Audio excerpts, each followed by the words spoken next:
Bonjour et bienvenue sur la chaîne Les Voies métaboliques. Notre conférencier d'aujourd'hui est le Dr Louis Bérère. Le Dr Bérère est neuropsychologue et spécialiste de la prévention du déclin cognitif associé au vieillissement et aux maladies cardiovasculaires. Il est professeur titulaire au département de médecine de l'Université de Montréal ainsi que chercheur au Centre EPIC, le Centre de médecine préventive et d'activité physique de l'Institut de cardiologie de Montréal. Il est également chercheur à l'Institut universitaire de gériatrie de Montréal. Aujourd'hui, le Dr Bérère nous parlera de ses travaux sur la santé cardio-métabolique et la santé cognitive, ainsi que du rôle des saines habitudes de vie comme l'exercice physique et la stimulation cognitive sur le vieillissement cérébral normal et pathologique.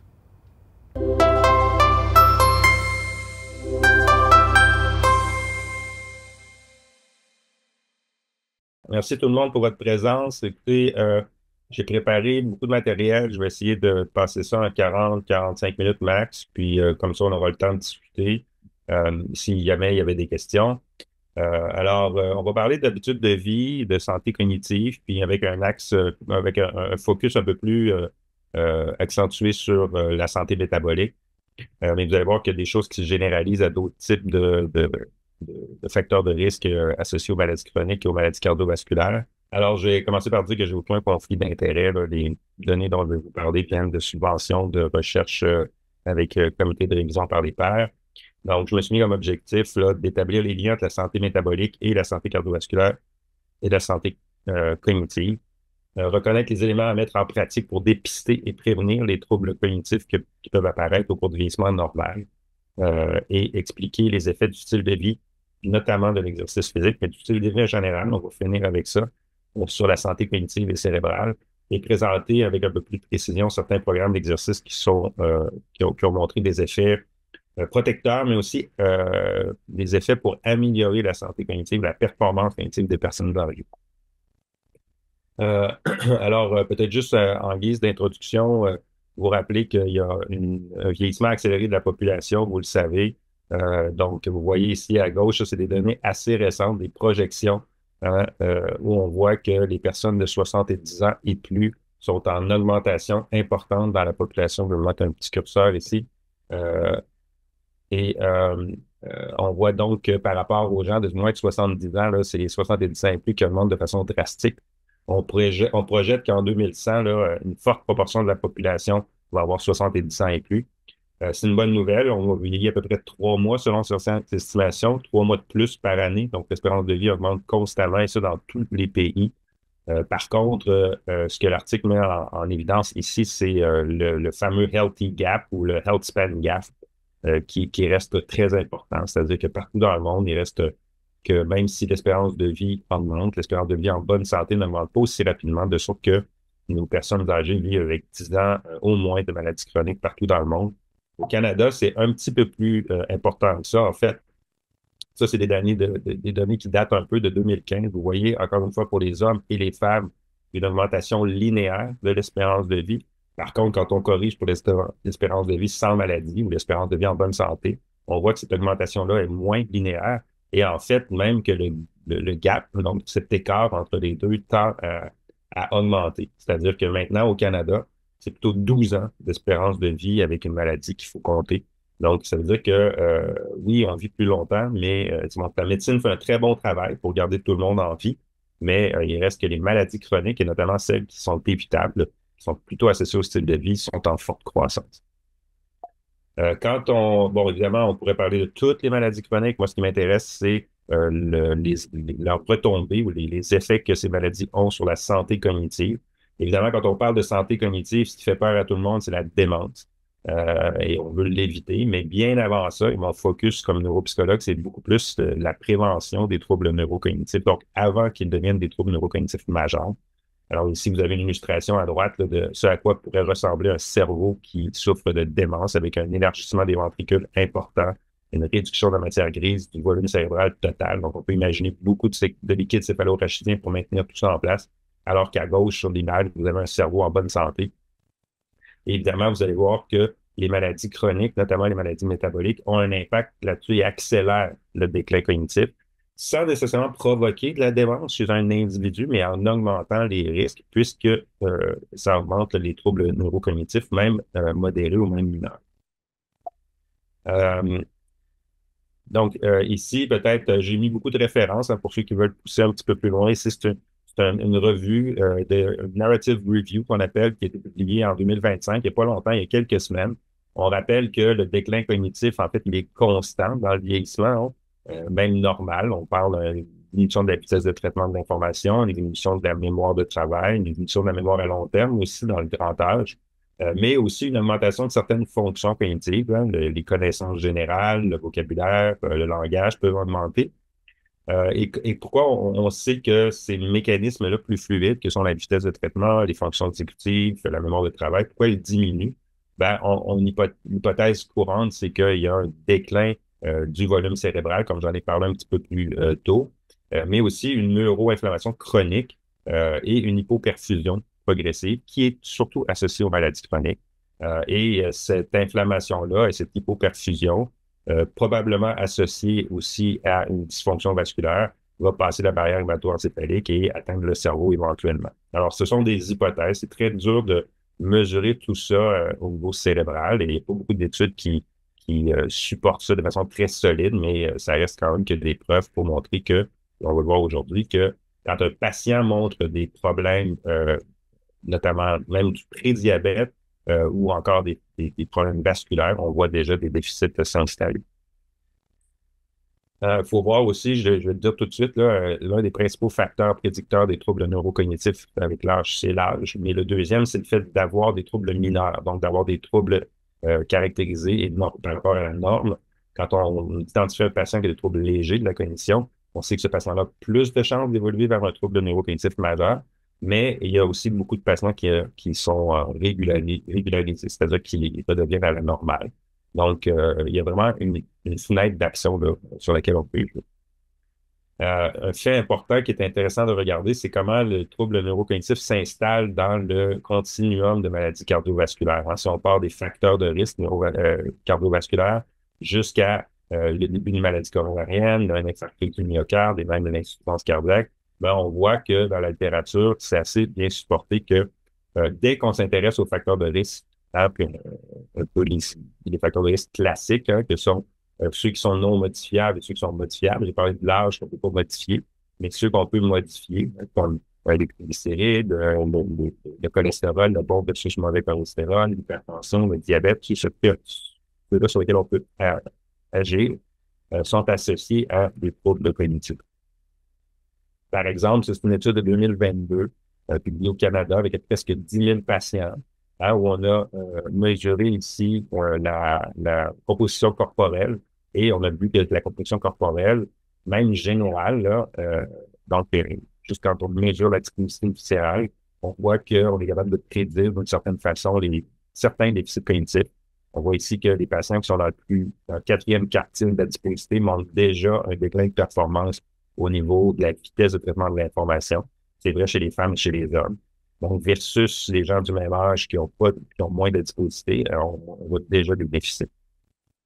Et les auteurs estiment qu'un écart type d'augmentation de la disponibilité viscérale va être associé à 0,8 de diminution de performance en vitesse de traitement, ce qui, selon eux, il y a d'autres estimations dans la littérature, mais selon eux, est estimé à une année de plus de vieillissement cognitif.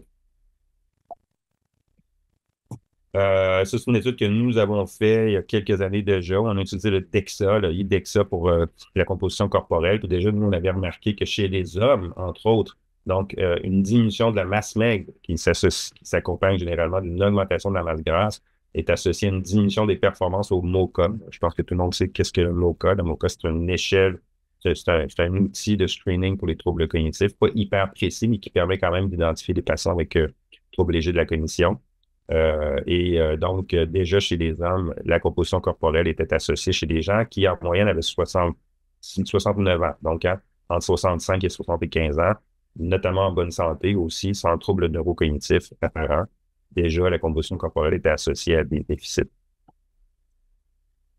Une autre étude ici, 2024, assez récente. Là, ici, c'est une étude chinoise avec près de 5000 patients. où on a démontré une association entre un score de triglycérides glucose et des index de performance cognitive. Ce que vous voyez ici, en fait, il y a 4500 patients plus précisément.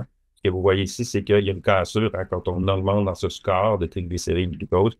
Il y a une diminution de la performance au niveau de la cognition globale, au niveau de la fluence verbale, donc la capacité d'énumérer un certain nombre de mots le plus vite possible, les fonctions exécutives, donc prendre des décisions rapidement, euh, transférer son attention d'une tâche à une autre, l'attention soutenue, la mémoire de travail, maintenir l'information en mémoire quand il faut faire des tâches complexes, par exemple. Donc déjà, on voit que chez les patients sains qui n'ont pas eu d'atteinte cérébrale encore, ce sont des marqueurs métaboliques qui sont associés à une mission de performance cognitive.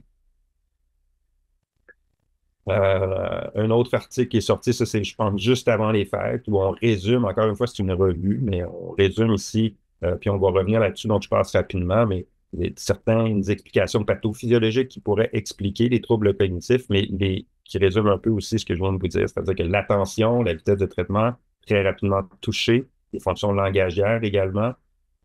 Donc, il faut implémenter des outils diagnostiques assez rapidement si on voit que le patient rapporte des troubles cognitifs. Je passe rapidement parce qu'on peut revenir avec le modèle que nous, on a mis en place au Centre EPIC à l'Institut de cardiologie. Et aussi l'importance hein, de proposer une prise en charge, donc en changeant le style de vie, mais aussi en optimisant le traitement de l'information, le traitement, pardon, du patient. Ici, ce sont des patients diabétiques, donc optimiser le contrôle glycémique, comme on le fait normalement en médecine, va être associé à une amélioration des performances cognitives et du maintien de la santé cognitive. Et avoir une approche pluridisciplinaire, on va voir comment l'exercice peut être important, ou la nutrition également. Donc, assez rapidement, offrir aux patients le soutien le plus vite possible pour qu'ils permettent de développer des habitudes de vie promoteuses de santé cognitive. Je dis que je parle très rapidement parce qu'il y a beaucoup de littérature là-dessus, mais je veux juste vous dire que même, ce qui est important de savoir, c'est que même chez le patient qui n'a pas encore d'atteinte cérébrovasculaire, donc il n'y a pas de, chez les patients qui ont jamais eu de stroke ou d'atteinte vasculaire perceptible, on a déjà, ça c'est une étude qui date de 2014, qui avait regroupé 77 études et qui montrait que l'hypertension, le diabète, l'obésité, l'hyperglycémie et le fait de fumer étaient associés à des changements identifiable au niveau de la masse cérébrale, au niveau du débit sanguin cérébral, au niveau de la connectivité cérébrale. Alors, le challenge, évidemment, c'est d'identifier ça avant que ces changements massifs-là soient perçus. C'est un travail sur lequel on planche beaucoup à l'Institut de cardiologie, notamment inspiré des travaux d'Éric Thorin et d'autres qui ont montré chez l'animal que la maladie coronarienne et la santé métabolique pouvaient être associées à une pulsatilité cérébrale. Alors, il faut savoir que hein, le cœur bat, ça crée un pulse, on le détecte bien partout dans l'arbre vasculaire, mais quand on arrive au niveau des neurones, au niveau des capillaires sanguins qui alimentent les neurones près du compartiment neurovasculaire, ce pulse-là n'est pas normal, il devrait être tempéré par le système, et s'il y a encore un pulse, mais ça peut être dommageable au niveau du coupling neurovasculaire. C'est une hypothèse, ça a été démontré chez l'animal et chez l'humain, c'est pas toujours facile à mesurer. Alors, nous, en laboratoire, on utilise le Doppler transcrânien, l'imagerie par IRM, mais aussi la NIRS, donc l'imagerie proche infrarouge, pour détecter ce pulse-là au niveau des plus proches, des plus petites artérioles. On a montré, en fait, c'est des travaux de Annie Mohammadi, qui a montré que cette pulsatilité cérébrale telle que détectée par la NIRS était en effet associée à des atteintes perceptibles à l'IRM. Et on les voit déjà chez des patients alors qui ne sont pas hypertendus, mais c'est-à-dire qui ne sont pas diagnostiqués comme hypertendus, mais qui ont une tension artérielle élevée et non traitée. On voit que plus la pression artérielle est élevée, plus il y a un pulse au niveau cérébral. Donc, ça veut dire que c'est vraiment un symptôme très fin qu'on pourrait utiliser potentiellement. C'est ce qu'on est en train de tester en clinique pour détecter des potentiels signes avant-coureurs d'une atteinte cérébrale. Alors, si on va plus loin dans le parcours, là, on a parlé des facteurs de risque cardiovasculaire. Si on va plus loin dans le parcours de la santé cardiaque, il y a quand même un certain nombre d'études hein, qui ont montré, notamment chez nous, en utilisant le MoCA dans ce parcours-là, dans ce continuum-là, on sait que par rapport aux gens qui ont peu de facteurs de risque cardiovasculaire, jusqu'à ceux qui ont beaucoup de facteurs de risque et ceux qui ont développé de maladies coronariennes, on a un déclin constant au niveau du MoCA. Déclin plus sensible dans certaines tâches attentionnelles et langagières. Hein, j'en ai parlé un peu plus tôt, mais même dans le MoCA, dans le test du MoCA, le MoCA peut être normal, relativement normal, mais avec des signes plus marqués dans différentes tâches, au niveau de l'orientation, au niveau de la génération du nombre de mots dans l'élocution verbale. Donc, c'est des outils plus sensibles qui permettent d'identifier des débuts de déficit. On avait aussi, avec l'équipe de Lina Rivard, dans l'étude BrainEF, montré que, par exemple, les patients qui ont une fibrillation auriculaire, ceux qui ont une fibrillation persistante, donc qui ont une maladie un peu plus avancée, montrent déjà des signes au niveau cognitif, notamment au niveau des fonctions exécutives. On le voit ici.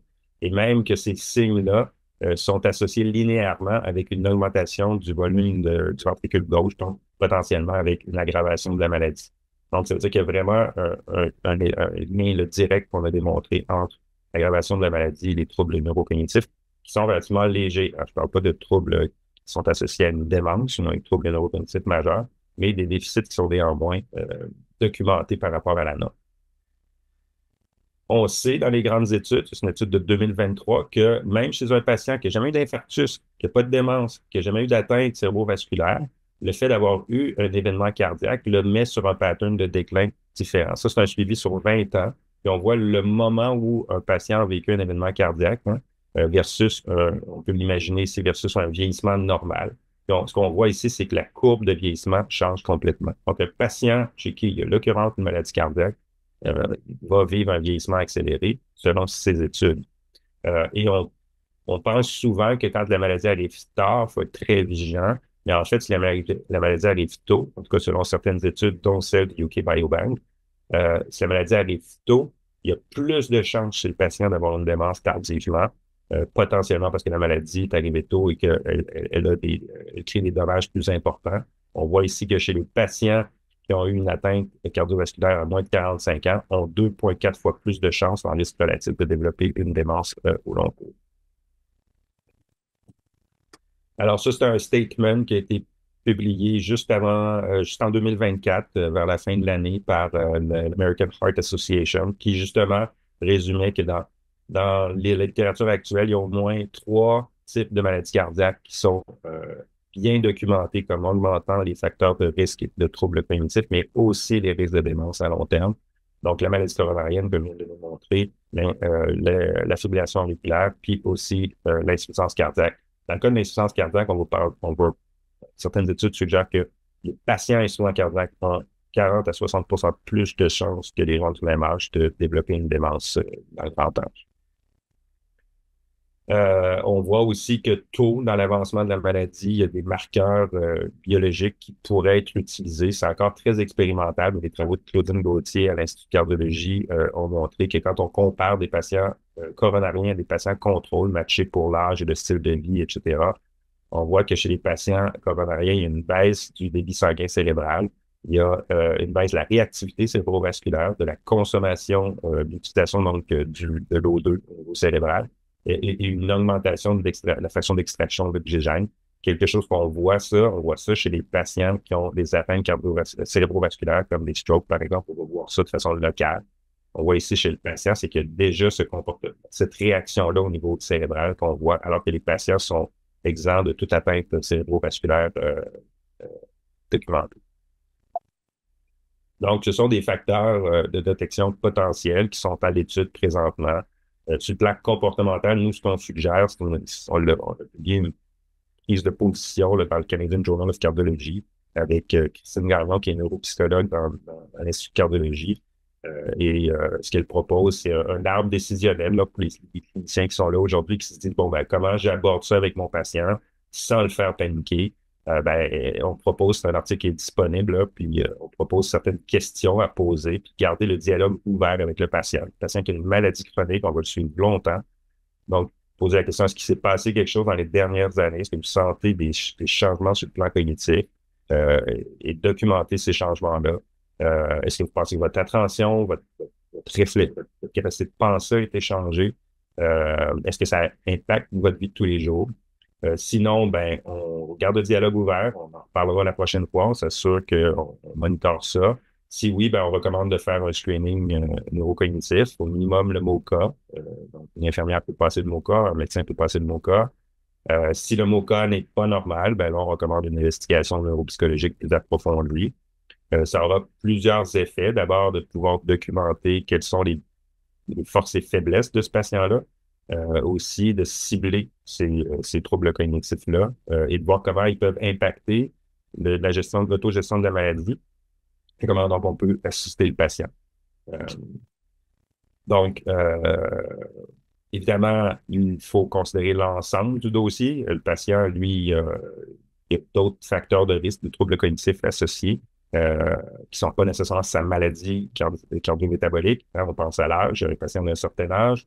On va penser aussi des troubles du sommeil, la polypharmacie, par exemple. Alors, il faut prendre en compte tous ces facteurs-là. Il reste que dans l'ensemble, si le patient montre des déficits, il faut essayer de voir si on peut optimiser les soins pour et on peut le faire. Hein. Peut-être le message important à retenir aujourd'hui, c'est que dans le cas des MCI, des troubles légers de la cognition, 40 à 50 des patients vont pouvoir se stabiliser ou vont moins évoluer. Donc, c'est pas, même si c'est un facteur prédicteur plus important de la démence, c'est pas tous les patients qui vont évoluer vers un trouble neurocognitif majeur. Alors, il y a quelque chose qu'on peut faire pour favoriser l'avancement, l'évolution de ces patients-là. L'autre truc, c'est l'impact fonctionnel. Il ne faut pas minimiser l'impact fonctionnel d'un trouble cognitif. D'abord, ça rend les patients très anxieux. Quand ils le détectent, c'est angoissant. Alors, de documenter, ça peut faire deux choses. D'abord, ça peut permettre de montrer chez le patient qui est inquiet qu'il n'y a pas de déficit, ça peut nous permettre de le rassurer. Chez le patient qui montre des déficits, ben, ça peut nous aider aussi à donner un cadre de fonctionnement. Par exemple, plus écrire nos instructions, écrire les prescriptions, etc., lui donner l'encadrement nécessaire. Il y a des études qui ont montré, pas beaucoup, mais je peux vous dire qu'il y en a qui l'ont montré. Par exemple, chez les insuffisants cardiaques, c'est ce qu'on voit, c'est des insuffisants cardiaques qui ont des troubles neurocognitifs ici, et chez qui on a, donc sur le MoCA, hein, on voit des insuffisants cardiaques normaux. Je l'ai dit, c'est pas tous les insuffisants cardiaques qui ont des troubles neurocognitifs, et ceux qui ont plus de troubles neurocognitifs. Et on a comparé dans cette étude de Young, on a comparé les gens qui ont un suivi médical normal, usual care, versus des gens qui avaient un suivi adapté à leurs troubles cognitifs. OK? Donc, une prise en charge adaptée, un management adapté à leurs troubles cognitifs. Et ce qu'on voit, c'est que dans le cas des patients qui ont des troubles neurocognitifs, si on leur offre un parcours adapté, ben, on diminue significativement les risques de réhospitalisation à 30 jours et même de décès. Donc, les patients qu'on encadre mieux prennent mieux soin d'eux et diminuent les risques d'aggravation de la maladie. Peut-être juste finir en disant, cette section-là, en disant que 80%, on estime que 80% des patients en contexte de maladie cardiaque qui ont des troubles cognitifs sont non diagnostiqués. Donc, c'est important de référer quand on a des suspicions, de poser les bonnes questions. Et c'est important de documenter les déficits. Encore une fois, ça permet d'adapter le plan de traitement, ça permet de rassurer, de prévenir l'anxiété, les symptômes dépressifs associés. Ça va avoir un impact sur l'observance, sur la communication qu'on a avec le patient, sur sa capacité de comprendre sa maladie. Ça nous permet d'identifier les forces et faiblesses, d'agir au bon endroit. Les déficits peuvent être, comme je le disais tantôt, monitorés. Et aussi, ben, le fait de monitorer ces déficits-là peut nous aider aussi à mieux prédire le parcours du patient. On peut le revoir quelques années, l'année suivante, avec l'évolution de la maladie, voir s'il y a une aggravation importante ou s'il y a une stabilisation. Donc, c'est important aussi de documenter ça pour prédire un peu la prise en charge. Une fois qu'on a détecté, puis comme je le disais, c'est encore un défi, hein, pour toutes sortes de raisons, puis je suis certain s'il y a des cliniciens qui écoutent présentement, qui écoutent ça en se disant, oui, mais quand on a un hôpital, il y a des milliers de patients qui passent, est-ce que c'est réaliste? Donc, la détection, ça reste quand même un défi. Je le disais aussi, il y a beaucoup d'études en imagerie qui essaient de trouver des biomarqueurs pour identifier les patients qui risquent d'évoluer ou pas. Donc, c'est beaucoup d'études en cours. On va voir ce que ça donne. Plusieurs équipes travaillent là-dessus. Mais une fois qu'on a détecté ça, qu'est-ce qu'on peut faire? Qu'est-ce qu'on peut offrir aux patients? On sait que pour les troubles neurocognitifs, il n'y a pas de médicaments vraiment très, très efficaces pour le moment. Beaucoup d'études en cours aux États-Unis, mais pour le moment, au Canada, il y a beaucoup de prises en charge pharmacologiques. Ce qui est certain, c'est que les habitudes de vie peuvent aider à prévenir, bon, et même qui aident à prévenir les maladies cardiovasculaires, ont aussi un impact positif sur la prévention au troubles neurocognitifs et la diminution des risques de démence. Ça a été bien documenté dans la littérature, en études longitudinales et prospectives. C'est sûr qu'il n'y a pas beaucoup d'essais cliniques. Alors, on va voir comment on a contribué à ça. En premier lieu, l'activité physique, c'est probablement l'effet le plus fort. En tout cas, j'ai un biais, je dois l'admettre, parce que c'est le type d'essai clinique que je fais. Mais il reste que dans la littérature, il y a plus de littérature qui supporte les bienfaits de l'activité physique et à tous les niveaux de prévention. Donc, prévention primaire avant l'apparition des symptômes cognitifs. Mais dès qu'il y a des symptômes cognitifs, donc on peut imaginer en troubles cognitifs légers, donc on va parler de prévention secondaire aussi, et tertiaire, quand on manage l'évolution d'une démence, on sait qu'il y a des études qui ont montré que même chez les patients qui souffrent de démence, l'activité physique peut aider à au moins diminuer les symptômes. On peut penser à des symptômes d'agressivité, des symptômes de vagabondage dans le milieu de soins, etc. Donc, ici, c'est un exemple de programme d'activité physique qu'on a mis en place à l'Institut universitaire de gériatrie. Vous voyez, c'est des vrais patients, hein, une dame ici relativement en forme, un homme un peu plus vieux. Ici, derrière, vous voyez peut-être là, un patient qui est sur un vélo stationnaire assis, parce que c'est un patient qui était trop déconditionné. On n'a jamais été capable de le mettre sur un tapis roulant. Et c'est encadré par des kinésiologues, des étudiants essentiellement, ici Martine, étudiante à la Mainfields, qui suit le programme d'entraînement. À long terme, c'est sûr que il y a déjà, là, la littérature est remplie de papiers qui montrent que les bienfaits de l'exercice physique sont bien documentés à long terme chez les gens qui entraînent. Le volume d'activité, la programmation d'activité reste quelque chose qui est fini. Je pense que plus on en fait, mieux c'est, mais c'est pas toujours facile d'engager les gens là-dedans. Ici, je vous présente juste un papier un peu plus récent qui a été publié à la fin de l'année 2024, donc il n'y a pas si longtemps, qui montre que les bienfaits, différents bienfaits de l'activité physique sur un suivi de 10 ans. Chez les gens qui ne font pas d'activité physique, donc les inactifs en bleu, les gens qui font de l'activité physique en bleu, ou ceux qui font l'activité physique plutôt la fin de semaine. On va parler des sportifs du week-end, c'est ceux qui font 75% du volume de leur exercice les fins de semaine. Beaucoup sur le marché du travail. Et on voit que même les sportifs du week-end ont les mêmes bénéfices que ceux qui font de l'activité physique de façon régulière, que ce soit pour réduire les risques de démence. Donc ça, c'est le risque cumulatif de développer une démence. On voit qu'il est réduit, de développer un accident cérébrovasculaire, de développer la maladie de Parkinson, des troubles dépressifs, de l'anxiété.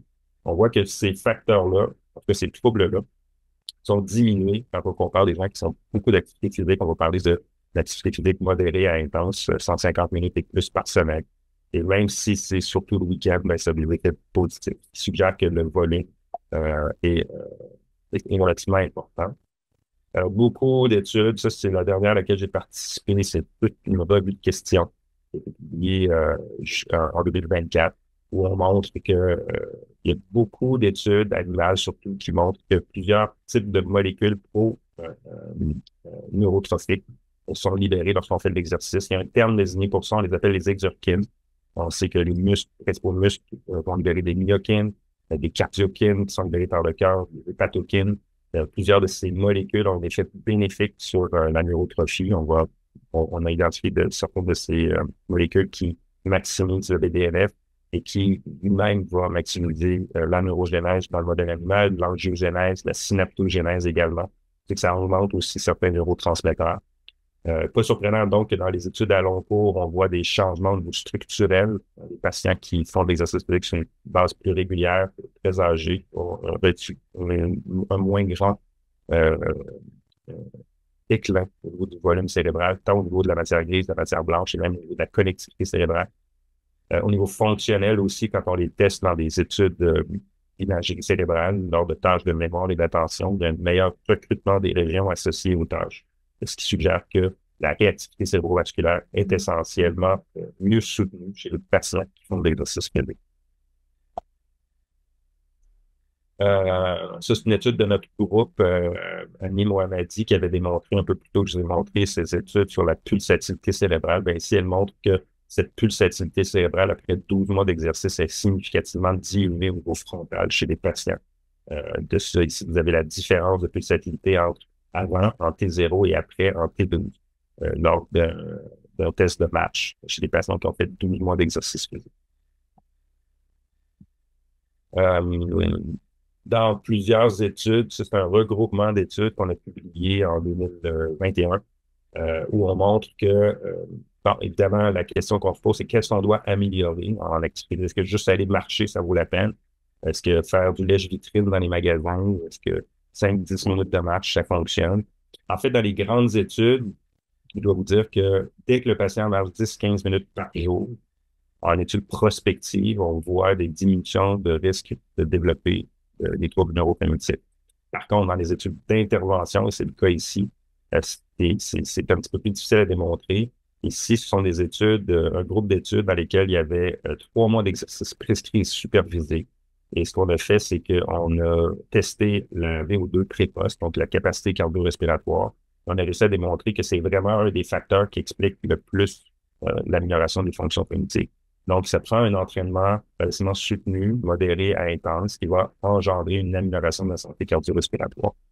Ça, c'est des patients normaux. Donc, c'est une étude chez des personnes âgées de 70 ans en moyenne, où on montre que l'amélioration de la santé cardio-respiratoire prédit une amélioration aussi de la mémoire de travail. Chez les patients plus vieux, ça prédit à 100% leur amélioration. Chez les patients plus jeunes, de 60 à 75 ans, ça ne prédit pas toute l'amélioration. Donc, c'est une médiation qui n'est pas totale, qui est partielle. Ça veut dire qu'il y a d'autres facteurs potentiellement qui peuvent expliquer l'amélioration. C'est pour ça que ça prend encore certaines études pour démontrer l'efficacité.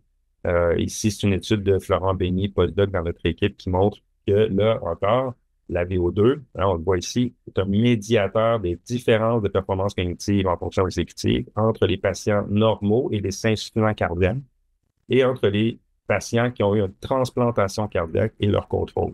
Ça veut dire que même chez les patients, ce que cette étude suggère, c'est que même chez les patients qui ont de l'insuffisance cardiaque ou qui ont subi une transplantation, le fait de maintenir une bonne santé cardio-respiratoire évaluée par un VO2 va améliorer leur chance de montrer des performances cognitives positives par rapport au groupe contrôle, donc moins de déficit. Une autre étude d'un autre groupe montrant que dans une étude d'intervention, les changements en METS déployés lors du test d'effort physique, donc sur tapis roulant, sont corrélés à une amélioration de la mémoire de travail, donc la capacité de manipuler l'information active lors de tâches complexes. Bon, évidemment, les défis, seulement 10 à 15% des patients avec une insuffisance cardiaque vont aller en réhabilitation cardiaque. 30% n'ont pas de progression au niveau de la VO2. Donc, si c'est vraiment ça qu'il faut améliorer pour améliorer la cognition, il y a des défis encore devant nous. Et 50% sont inactifs 6 mois après. Ça, c'est important parce que dans les études d'intervention en neuro, on sait que 6 mois est idéal, voire 1 an pour améliorer les fonctions cognitives et montrer des changements au niveau des structures cérébrales. Donc, 3 mois, on a des effets comportementaux, mais au niveau de la neuroimagerie, c'est vraiment 6 mois que ça prend pour montrer des effets supérieurs. Ce qu'on peut faire aussi pour améliorer, puis là, je vais vous montrer pourquoi, pour améliorer les fonctions cognitives, c'est d'ajouter à la réhabilitation cardiaque, donc la stimulation cognitive. Ça, c'est nos laboratoires. Ici, à l'Institut de gériatrie, un de nos premiers labos, on voit que les ordinateurs datent un peu. On a commencé ça en 2005-2006. On avait une salle avec des cubicules où les patients venaient faire de l'entraînement cognitif avant d'aller au gym. Et ici, c'est notre version un peu plus moderne. Donc, les patients maintenant utilisent des iPads et peuvent faire même des exercices sur leur téléphone à la maison. C'est maintenant transformé. Nos exercices sont maintenant sur Apple Store. Et les patients peuvent, donc, ils font des jeux de stimulation cognitive au niveau de l'attention, de la vitesse de traitement de l'information. Les interventions cognitives, c'est un vaste domaine. J'ai pas le temps d'en parler, mais je veux juste vous dire que c'est un vaste domaine hein, qui inclut évidemment la stimulation dans la vie de tous les jours, la réhabilitation cognitive, par exemple, post-événement cérébrovasculaire, et l'entraînement de fonctions. Alors, nous, ce qu'on fait, c'est vraiment on entraîne des fonctions cognitives chez des patients, surtout des fonctions qu'on appelle process-based. Et on fait aussi de la stratégie mémoire. Mais process-based, ça veut dire qu'on améliore certaines fonctions cognitives de base, par exemple l'attention soutenue, l'inhibition, la vitesse de traitement. Donc, ce sont des fonctions qui sont très importantes, qui touchent l'ensemble des fonctions cognitives. Et quand on fait de la prévention, c'est des fonctions importantes à améliorer, à maintenir, parce qu'elles prédisent les performances dans des fonctions supérieures comme la mémoire et le raisonnement. Alors, ça, c'est une étude là, qu'on avait publiée qui montrait l'effet positif de notre programme qui s'appelle NeuroPeak. Mais je veux juste montrer que même en conditions de santé cardiaque, c'est une étude post-chirurgie cardiaque avec des patients qui montraient des déficits post-opératoires. Après 3 mois, on a montré que le fait d'intégrer la mémoire, l'entraînement en mémoire, l'entraînement attentionnel permettait des meilleures performances. Alors, le C plus C bas, mieux C, parce que c'est des vitesses de performance, par rapport à un groupe contrôle que vous voyez en triangle ici, qui n'avait pas fait les programmes d'entraînement, en fait, qui faisait que le suivi médical usuel. Il y a d'autres études, alors ça, je peux vous partager ça si ça vous intéresse. Alors, c'est des études qui montrent que les programmes d'entraînement cognitif, c'est une revue de plusieurs de ces programmes chez des patients insuffisants cardiaques, avec des petits nombres quand même, mais montrent que ça améliore les fonctions cognitives chez ces patients-là. On est en train de le tester sur un programme de 3 mois avec certains patients dans un essai clinique qui est enregistré qui s'appelle Synapse chez les hommes et les femmes avec insuffisance cardiaque pour voir est-ce qu'on est capable de maintenir avec des plus gros groupes des fonctions cognitives. Alors, évidemment, si les programmes d'entraînement cognitif fonctionnent bien et que les programmes d'entraînement physique fonctionnent bien, bien, vous imaginez bien que maintenant, ce qu'on fait, c'est qu'on combine les deux. Pourquoi? Parce qu'on a démontré dans une étude qu'on a roulée avec plusieurs autres laboratoires au Canada et d'autres cliniques de mémoire avec des patients avec troubles légers de la cognition, donc une cognition anormale, documentée par des tests normés. Encore une fois, c'est des patients qui ont plus de chances de développer des troubles neurocognitifs. Alors, nous avons des essais cliniques randomisés à plusieurs bras de recherche avec un programme d'entraînement physique combiné ou non à l'entraînement cognitif. On a montré dans cette étude qui s'appelle Synergique, qui a été publiée en 2023 dans JAMA. Donc, c'est une étude que j'ai co-dirigée avec Manuel Audacio à London, Ontario. Les patients donc qui faisaient le bras 1 ou le bras 2, qui faisaient l'entraînement cognitif combiné à l'entraînement physique, ont montré une diminution plus importante à la DASCOG. La DASCOG, c'est une échelle de troubles neurocognitifs, donc plus c'est bas, mieux c'est. Et on peut le comparer ici aux patients qui ont fait que l'exercice physique, qui ont baissé aussi au niveau de la DASCOG, mais pas de façon significative, alors que le groupe qui a combiné les deux, entraînement physique et cognitif, ont montré une diminution significative. Puis on voit que le groupe en bleu, ben, il montre une tendance à l'augmentation, puisque c'est une échelle de déclin cognitif, c'est pas surprenant. C'est à c'est il y a plus de chances d'évoluer vers une aggravation des symptômes. Alors, pour cette raison, on se permet de maintenant, dans nos recommandations, ça a été publié dans Contemporary Issues in Cardio Practice dans Canadian Journal of Cardiology, où on dit que, ben, étant donné les impacts qu'on connaît au niveau cérébral et cognitif des maladies cardiovasculaires, notre recommandation, c'est vraiment l'entraînement physique tel qu'on le connaît, évidemment, dans les programmes de réhabilitation cardiaque, mais combiné à un entraînement cognitif pour favoriser le maintien des performances cognitives de nos patients. Et on le teste présentement dans plusieurs essais cliniques, dont celui-ci, l'essai clinique subventionné par les IRSC, Institut de la santé des hommes et des femmes. Donc, ça, c'est un programme dans lequel il y a 50% d'hommes, 50% de femmes, recrutés et randomisés hommes et femmes indépendants, s'assurer qu'on a le même nombre d'hommes et de femmes dans chaque bras de recherche.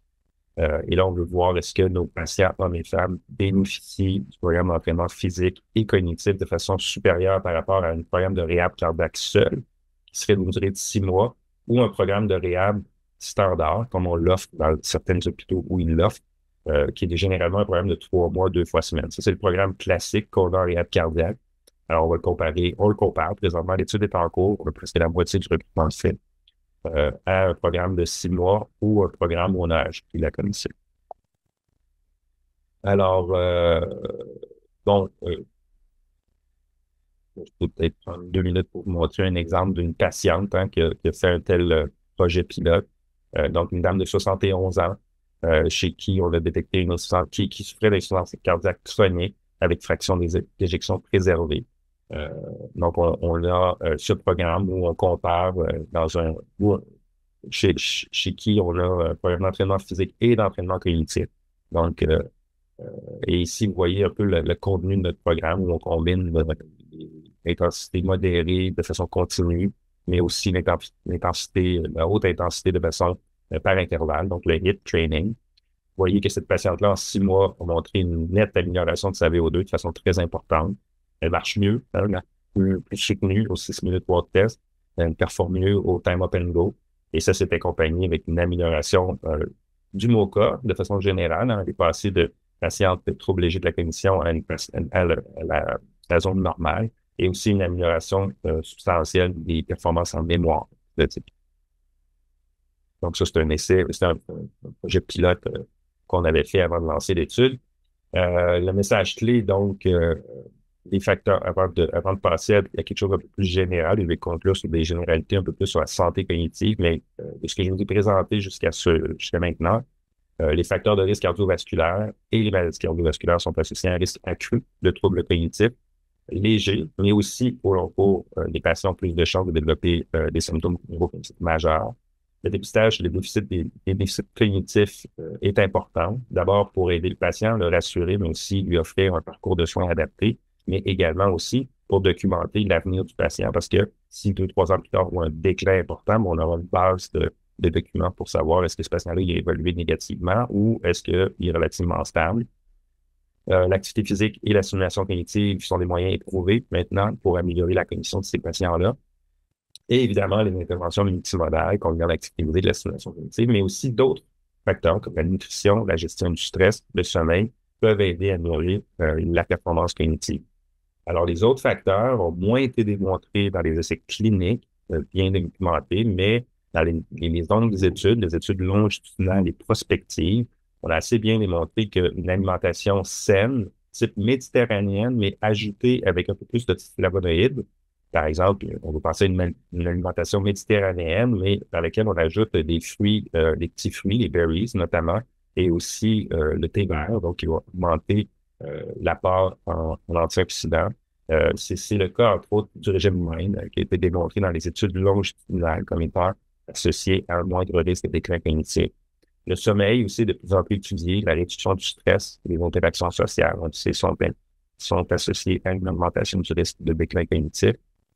Au niveau de la santé métabolique, on est en train de tester aussi, grâce à une étude qui a été lancée par le docteur Joseph Grao, qui est cardiologue chez nous, qui avait développé lors de ses études ce programme qui s'appelle Diabétique 1. Donc, c'est les patients qui sont prédiabétiques, donc maladies coronariennes, sont en train de développer un prédiabète, chez qui on a développé un programme d'intervention sur 6 mois. Dans le premier 3 mois, en plus de la réhab cardiaque, on ajoutait à ça une diminution de l'alimentation ultra-transformée, hein, qui est une alimentation associée à une augmentation de l'inflammation et à une augmentation de risque de troubles cognitifs. Alors, dans les études de cohorte, les patients qui mangent plus d'aliments ultra-transformés ont plus de chances d'avoir des troubles neurocognitifs. Donc, on baisse ce type d'alimentation-là. Et dans la dernière période de 3 mois, on va même proposer à certains patients qui veulent l'essayer une alimentation restreinte dans le temps. Donc, c'est une étude pilote, mais qui a montré une bonne adhérence. Les patients sont capables de la soutenir. Ça a montré aussi dans les résultats qui sont présentement en cours de publication une amélioration chez certains patients. Chez certains patients, on a vu un renversement du prédiabète. Donc, une étude importante et qui a montré des résultats vraiment fascinants. Et dans laquelle on avait introduit les évaluations neurocognitives en 0,3 à 6 mois. Alors, on est en train d'évaluer présentement les performances cognitives de ces patients pour voir est-ce que cette intervention-là a montré une amélioration des performances cognitives chez ces patients prédiabétiques. C'est le projet de thèse d'Eugénie Gervais dans notre laboratoire en ce moment, qui est dirigé par le docteur Edward. Alors, nos recommandations globales pour la santé cérébrale, ça va être d'avoir une activité physique quand même relativement soutenue, limiter le temps sédentaire, gérer les facteurs de risque cardio-cérébral, diabète, cholestérol, hypertension, etc. Bien gérer le sommeil, de faire des activités cognitivement stimulantes, donc nouvelles. Gérer l'alimentation aussi, une alimentation méditerranéenne, mais aussi MIND, donc augmenter en fruits et en antioxydants.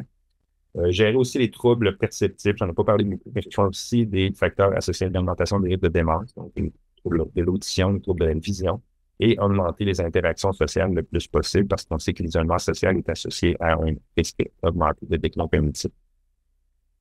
Alors, ce type de recommandation-là, vous allez le voir résumé dans plusieurs prises de position, entre autres la Lancet Commission, qui a publié en 2017 son premier rapport, en 2020 son deuxième rapport et ici en 2024. Et vous voyez que les troubles métaboliques prennent vraiment une place prépondérante dans les risques de démence, donc dans une possibilité de diminuer les risques de démence dans la population.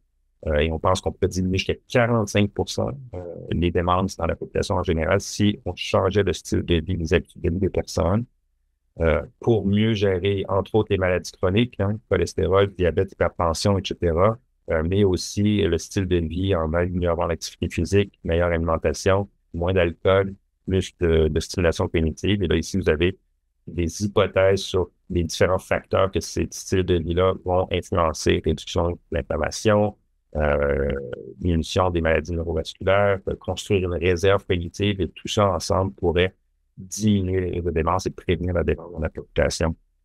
Évidemment, c'est des facteurs qui peuvent s'instaurer à différentes heures de vie que la personne. Alors, on augmente la stimulation cognitive beaucoup en augmentant l'éducation des enfants et des jeunes adultes, mais aussi au niveau de la vie, gérer le diabète, gérer l'hypertension, etc. Et plus tard dans la vie, plutôt gérer la dépression, les troubles sensoriels, etc. Mais si on fait un parcours de vie promoteur de santé, on réduit de façon importante, selon ces auteurs, les risques de démence dans la population. Il était 48, je pourrais peut-être prendre un peu de questions et arrêter là. Donc, ça finit un peu ma présentation. Je pense que j'en ai couvert beaucoup, mais ce n'est qu'un début de tous les facteurs qu'on peut faire pour diminuer les troubles cognitifs, notamment ceux associés aux maladies métaboliques. Donc, merci pour votre attention.